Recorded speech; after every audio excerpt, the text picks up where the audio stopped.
31. Filha de traidores. Não partilho da postura deles. Se puder, como supõe, manter a prisão de Orion por enquanto, isso nos daria o tempo necessário para criar um plano. Esta é uma ameaça que está além da capacidade de enfrentamento de um único fractal. Mesmo semanas depois de conhecer o moldado, Venli percebeu que estava olhando fixamente para a nova marca deles. Aqueles ali, chamados de Makai-In, ou aqueles das profundezas, tinham acesso a um dos fluxos dela, a habilidade de transformar pedra em líquido. Os mais profundos tinham pele lisa, nenhum cabelo e quase nenhuma carapaça, só conchas sobre a cabeça e a genitália. Isso expunha os padrões vibrantes por todo o comprimento dos corpos sinuosos. Com pernas e braços longos, lembravam Vene da sua forma atual, que era alta, mas não alcançava o nível anormal de alongamento de Raboniel e dos outros construtores como ela. Os Makai-In usavam túnicas abertas na frente, isso quando vestiam algo. Permaneceram distantes do restante do grupo de ataque ao avançarem através das passagens congeladas das montanhas. Depois de semanas de viagem, Vayne ainda não havia sido abordada diretamente por nenhum dos mais profundos. Mas também o ritmo que Raboniel estabelecera deixava pouco tempo para a conversa. Até onde Vayne sabia, aquelas montanhas não haviam sido reivindicadas por nenhum reino em particular. Os vales isolados eram inacessíveis demais para o mundo externo. Os Celestiais haviam deixado a equipe dela ali várias semanas antes, e naquele momento estavam avançando pelo resto do caminho até o retiro a pé. A fortaleza humana ficava em algum lugar naquela região, presumidamente oculta e inexpugnável. Patrulha dos corredores dos ventos tornava impossível voar perto demais, mas Raboniel achava que um pequeno grupo de tropas terrestres, movendo-se cuidadosamente à noite ou durante tormentas, seria capaz de se aproximar dos túneis inferiores da torre sem ser visto.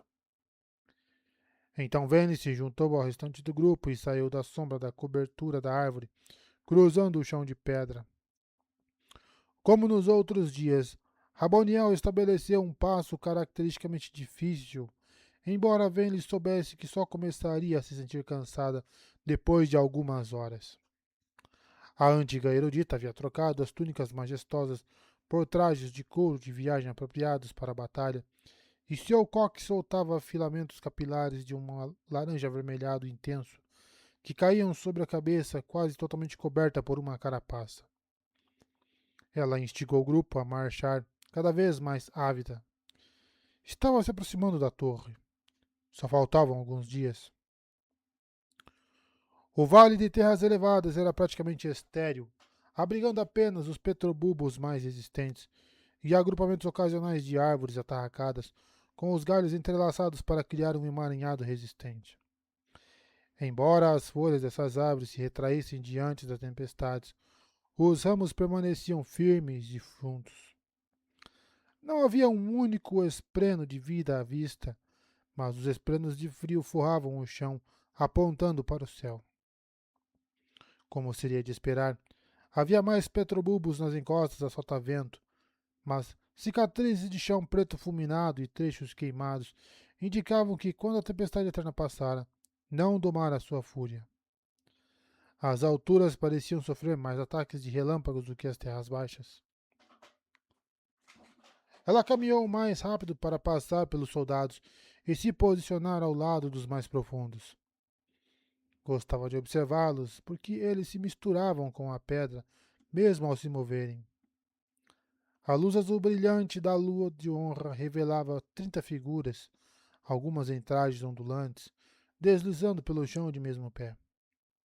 Não era exatamente como os Chetel-In, os fluentes, que podiam deslizar sobre qualquer superfície como se fosse lisa. Aquilo era diferente. Os mais profundos estavam com os pés afundados no chão até os tornozelos.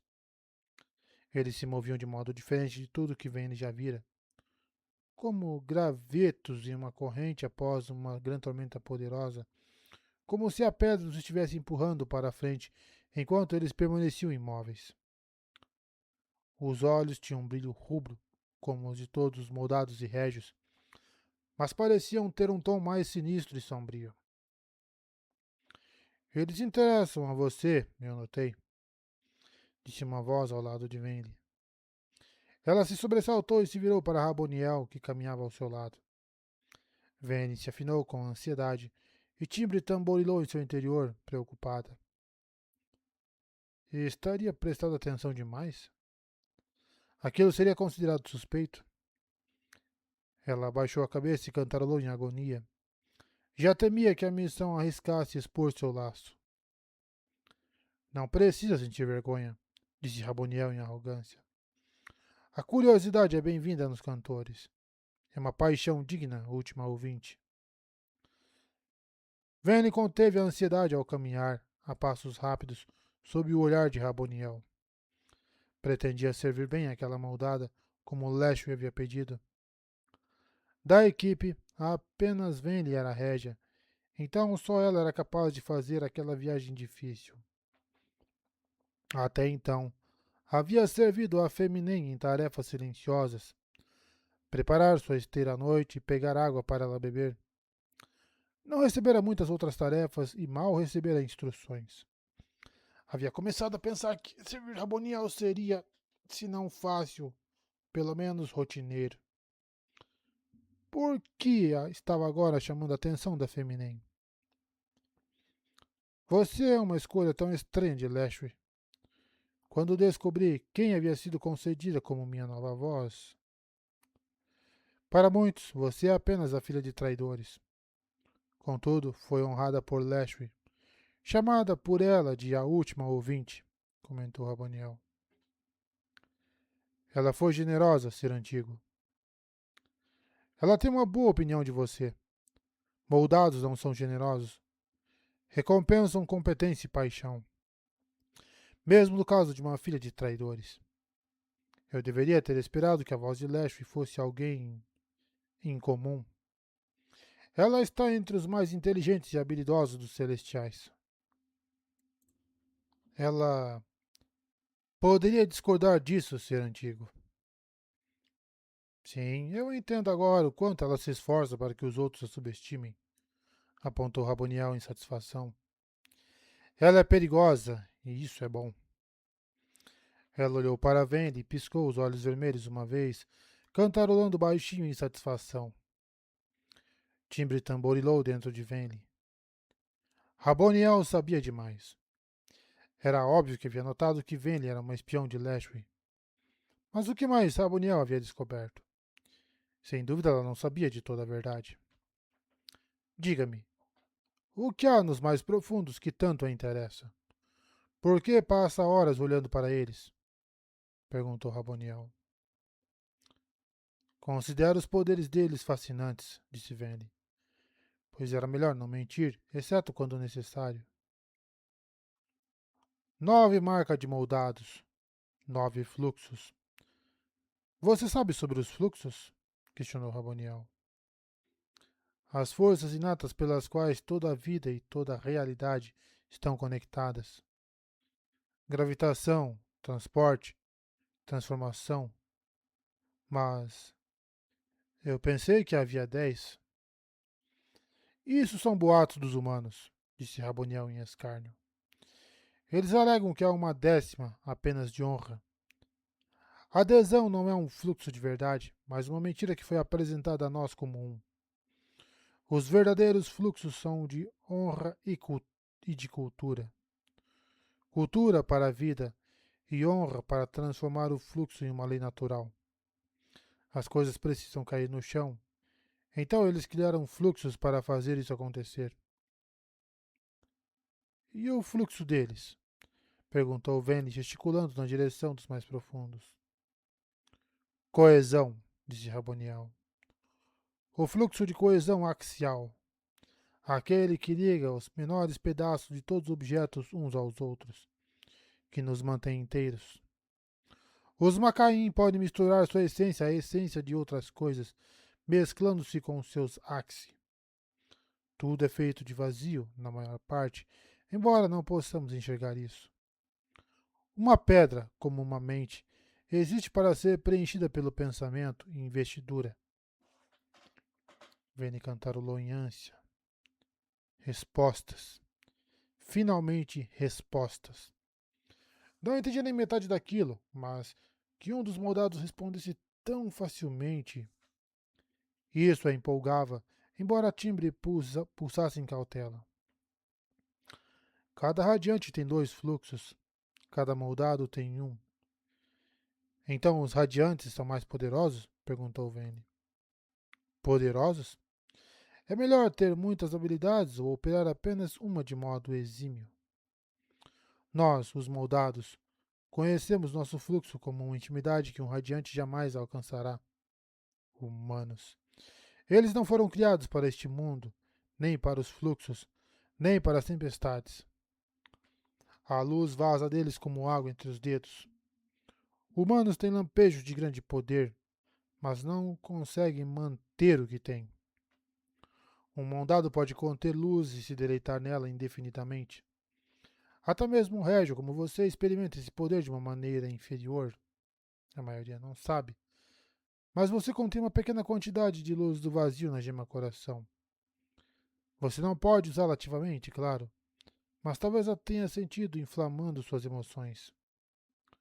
Quanto aos moldados, a dominação que nós exercemos sobre o nosso fluxo é eterna. Enquanto os humanos visitam, nós reinamos. Ela gesticulou para os mais profundos. Poderia um radiante alegar conhecer as pedras como eles, que se misturam às rochas, que misturam os próprios Axi? Radiantes são muito voltados para o exterior. Mudam o mundo, mas ignoram a si mesmos. Sim, um radiante pode jogar uma pedra para o céu, mas os Shanain podem voar sem medo de jamais cair. Vende cantarolou em ânsia, embora não soubesse certo se concordava. Ainda que houvesse sido tímida quanto a usar seus poderes de radiante em colinar, eles a empolgavam. Timbre havia dito que ela conseguiria mover pedras, dar formas a elas. Vende olhou de relance para os mais profundos, que se moviam suavemente, de modo fluido. Perto deles, o passo da caminhada de Vene e dos 500 soldados em forma tempestuosa marchando atrás parecia desajeitada. Sentia inveja da maneira como fluíam. Então, por que os poderes se manifestavam de modo diferente nos radiantes e nos moldados? Ela se afinou em irritação ao considerar o que Raboniel havia dito. Cada resposta parecia dar origem a centenas de novas perguntas, mas Venli sabia que os moldados, até mesmo uma que estava em humor atencioso, como Raboniel, não tolerariam questionamentos para sempre. Assim, decidiu arriscar apenas um. Se os fluxos são de honra e de cultura, então por que servimos a ódio? Uma pergunta perigosa, comentou Raboniel em escárnio. Você é filha de traidores, não é? Eu. Não esconda sua ambição, criança, declarou Raboniel, conduzindo Venli por uma linha de arbustos emaranhados, abaixo dos quais criaturas peludas se moviam na noite. Eu gosto disso nos meus servos. Ainda assim, há certa tolice na pergunta. O que você preferiria venerar? Um deus de plantas? Ou um deus de emoções? Ela acenou para o sudeste. Cultura se esconde em algum lugar dessas montanhas. Está em toda parte, mas também está aqui. Viva, mas assustada. Ela sabe. Não é uma deusa de pessoas, mas de criaturas. E honra. Um deus de leis? Novamente, o que você preferiria? Um deus que só sabe como fazer uma pedra cair no chão? Ou um deus que nos conhece, nos entende e que sente como nós? Sim, os fluxos estão vinculados à honra. Contudo, como você vê, a morte dele não mudou o mundo de nenhuma maneira notável. O poder dele conecta todas as coisas, mas só isso não é digno de adoração. Ódium. paixão, ele concederá recompensas. Vem-lhe cantarolou em ânsia.